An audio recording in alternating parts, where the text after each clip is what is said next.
The Indian may now become a free man, free from the thraldom of the tribe, free from the domination of the reservation system, free to enter into the body of our citizens. This bill may therefore be considered as the Magna Carta of the Indians of our country. Alice Fletcher. In 1887, well-meaning reformers had persuaded Congress to pass the Dawes Act. It provided for each head of an Indian family to be given 160 acres of farmland, or 320 of grazing land. Then, all the remaining tribal lands were to be declared surplus and opened up for whites. Tribal ownership and the tribes themselves were meant simply to disappear. The Dawes Act was a way to break up the whole tribal structure of Native American nations. Instead of saying you are a group of people, all of a sudden you are individual landowners, you are Americans. And so it was designed to break up community, to civilize people, make us farmers, and to also break up our tribal structure. In 1889, the same year as the Oklahoma land rush, 2 Eastern women arrived at the Nez Perce Reservation in Idaho, determined to implement the Dawes Act. Alice Fletcher was a leader of the group that called itself the Friends of the Indians, a pioneer in the emerging field of ethnology and one of the architects of the new law. Her companion was Jane Gay, a sometime poet who had learned the art of photography to document their time with the Indians. They had come, they believed, to save the Nez Perce from themselves by dividing up their land and making them homesteaders. Alice explained what she had called them together to hear, explained the land allotment, the meaning of citizenship, and her wish that the whole people would see the wisdom of the great change that she had come to bring upon them. Still a silence. The interpreter read the law and then sat down and waited. A little stir arose among the people, and at length one man stood up, tall, broad-shouldered fellow with an air of authority about him. He said, "We do not want our land cut up in little pieces. We have not told you to do it. We are content to be as we are." And a groan of assent ran along the dark line of sphinxes as the old man drew his blanket about him.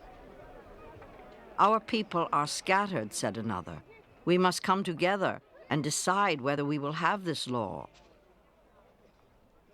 She told them that there is nothing for them to decide. They have no choice. The law must be obeyed. Jane Gay.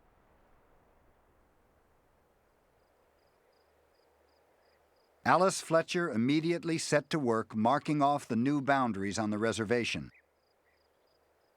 The Nez Perce came to call her the measuring woman. Chief Joseph himself came to pay a visit. After his long flight from the Army in 1877, he had been exiled to Oklahoma and then allowed to return to a reservation in eastern Washington, but not to his beloved homeland, the Wallowa Valley in Oregon.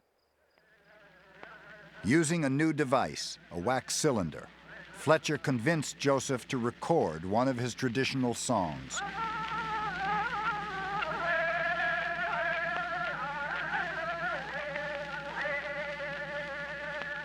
But she could not talk him into taking an allotment of land.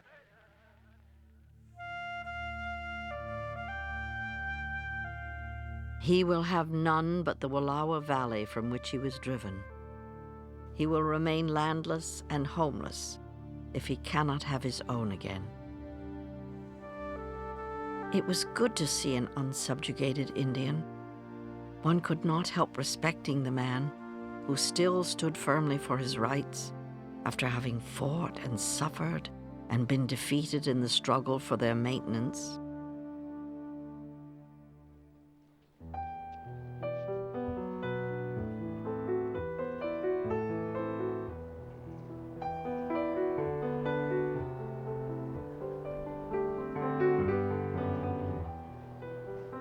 Alice Fletcher kept at it for 4 long years, trying to divide Indian lands fairly, while fending off whites who sought to persuade her to leave the best land for them. I'm nearly used up. I have such a hard time here, but I shall soon push through. My honor is involved in getting this done. By the time she was finished, she had made more than 2,000 Nez Perce allotments, over 175,000 acres. Then she and her friend started east to Cambridge, Massachusetts, where Fletcher had been awarded a fellowship at Harvard's Peabody Museum. In the week's journey home across the continent, we shall have time to review the outcome of our earnest endeavors. But if it has been well for us and well for the Indian, is not for us to know. We can only leave the question among the unsolvable, whose multitude grows ever greater as life goes on.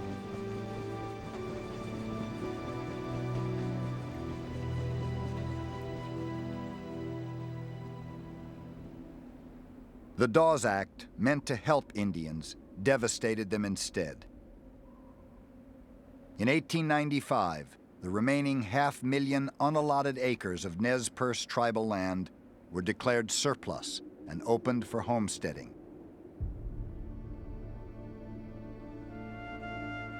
By 1910, there would be 30,000 whites within the Nez Perce reservation, and just 1,500 Nez Perce.